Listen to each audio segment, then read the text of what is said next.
I'm so busy on Saturday, I didn't get a chance to ask. The second half adjustment that you made, is it the same kind of adjustment that you guys had to make against Alabama, or was it a different adjustment against Prairie View? No, I thought it was different. I thought it got started there to end the first half where we changed defenses. We were able to force some turnovers and get out in transition, finish the half on an 8-0 run, and then that carried over into the second half. I thought our defense really ignited the change in the flow of the game. I think if you combine the two, it ended up, I believe, a 30-8 run. And I thought it started at the defensive end, limiting them to one shot, and then getting out in transition, making good decisions, and finishing plays. I was also curious, three-point defense has been kind of a specialty for you guys, and I know they still finished 6 for, I think, 19, but they started 5 for 10, big reason they were in the game.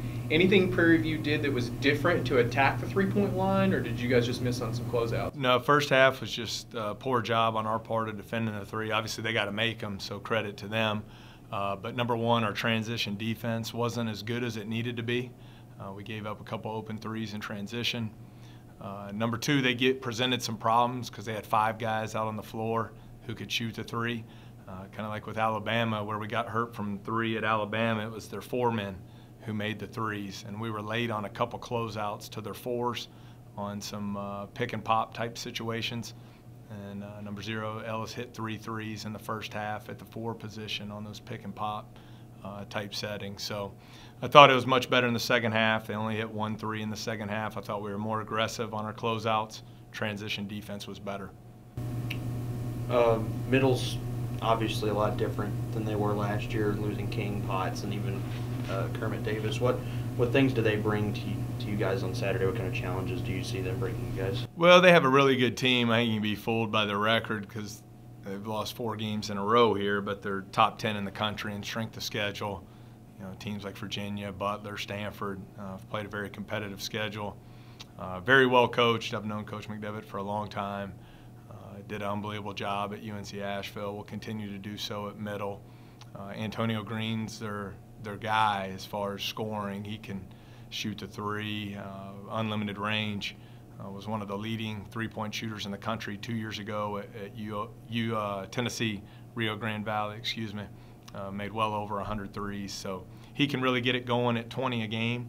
And then they have 5 guys who all average right at 9. So they have good balance in that regard. Speaking of good balance, you saw a lot of balanced scoring on Saturday. A lot of guys really start to contribute. I guess from a coaching standpoint, how much longer or what do you do as a staff to start to continue to develop those extra options in scoring? Nothing special. I just think we have to keep getting better. In all facets of our game. I think we have very good players, can score in a variety of different ways. I think I talked about it a little bit after the game. As far as returning scorers, we return a guy who's averaged 13 and one who averaged 9, and that's the gist of it. As far as our returning scoring, we have some new pieces.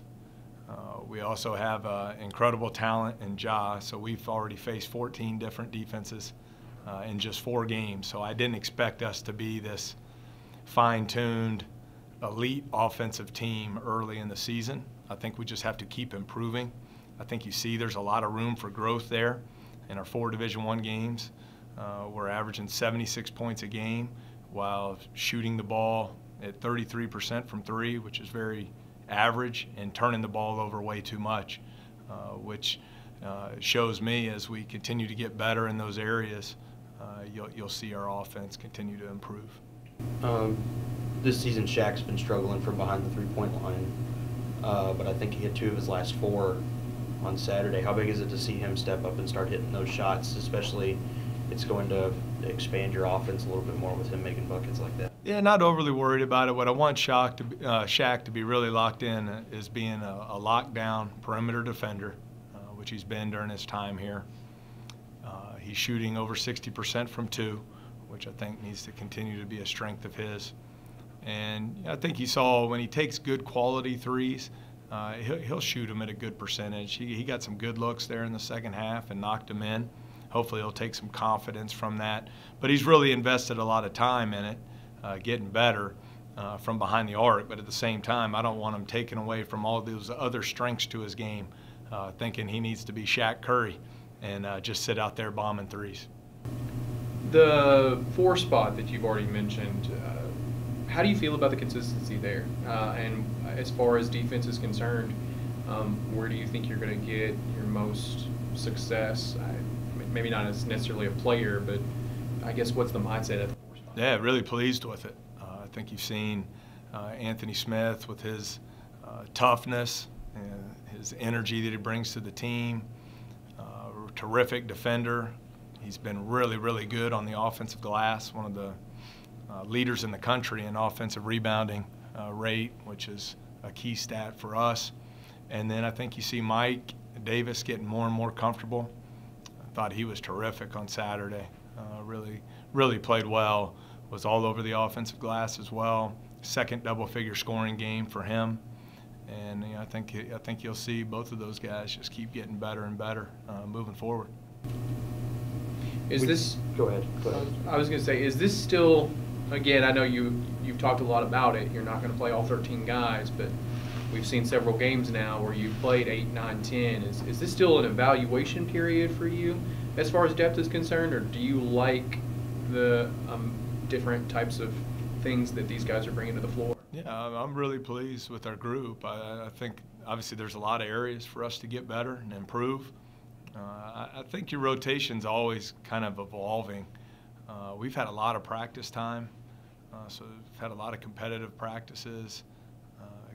We're still trying to bring in new guys and get them accustomed to how we do things, and I think they're doing a nice job of that. I hadn't really settled in saying, hey, this is our rotation, and I never will. Excuse me. Say, hey, here's the rotation for the rest of the season. Let's go play. And I think that's always evolving, and circumstances of every game change. Saturday was they're playing 5 perimeter-oriented guys at times. It's a tough game for Darnell to play in a game like that. So I think there's always going to be different circumstances like that dictate who plays and the types of roles that they play. We talked a little bit about it after the game against Alabama, but Breon had played probably his best game of the season against Alabama and then followed up with another, if not his best game again. What has he been developing over the weeks in practice, and how pleased are you with how he's been playing this last week?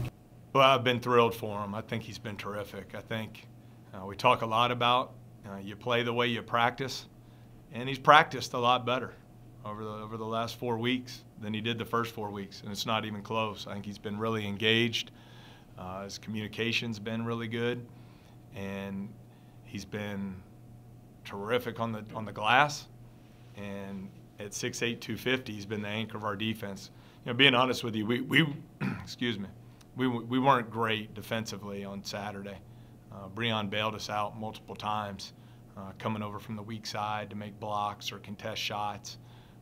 So he was really, really good for us on Saturday. And I think you see some of the confidence that he's developed. He's hit some perimeter jump shots, had a really nice catch and face drive and one from about 15 feet on Saturday night. So I think he's really engaged right now and is investing a lot of time in his game, and I think it's showing. Talk about some of these new guys. One of the guys we haven't seen yet is DeQuan. How's he doing right now from a health perspective, and do you have any sort of timeline for him? And no timeline. Really pleased with his progress, though. He had the surgery back in August. It's about a 4-month full recovery, so he's getting close to that time. Actually had an appointment this morning, and everything looked good. He's progressing well. It's really one of the few areas in our program where we'll take a selfish approach to it toward the individual. I want to make sure he's back 100% before we put him out there in game action. But I like the way he's progressing. And so this is a big couple weeks of practice for him coming up as we head into this stretch of, I believe, 5 games in 14 days. Is this a similar path, kind of what happened with Tevin? Is there like a demarcation where there's a red shirt coming, or is it just a play it by ear, see how he feels and you guys feel? Yeah, it's more a day-to-day thing. We're completely different timelines. Tevin didn't get back full go till February. Right. So at that point, there was no reason to waste his freshman year to play role minutes in 4 or 5 games. So we were only 5 games in, so a lot of time left. We'll always make the best decision for the player when it comes to redshirt opportunities. But I want him to keep working, keep getting more and more comfortable, more and more confidence, and see when we can get him back.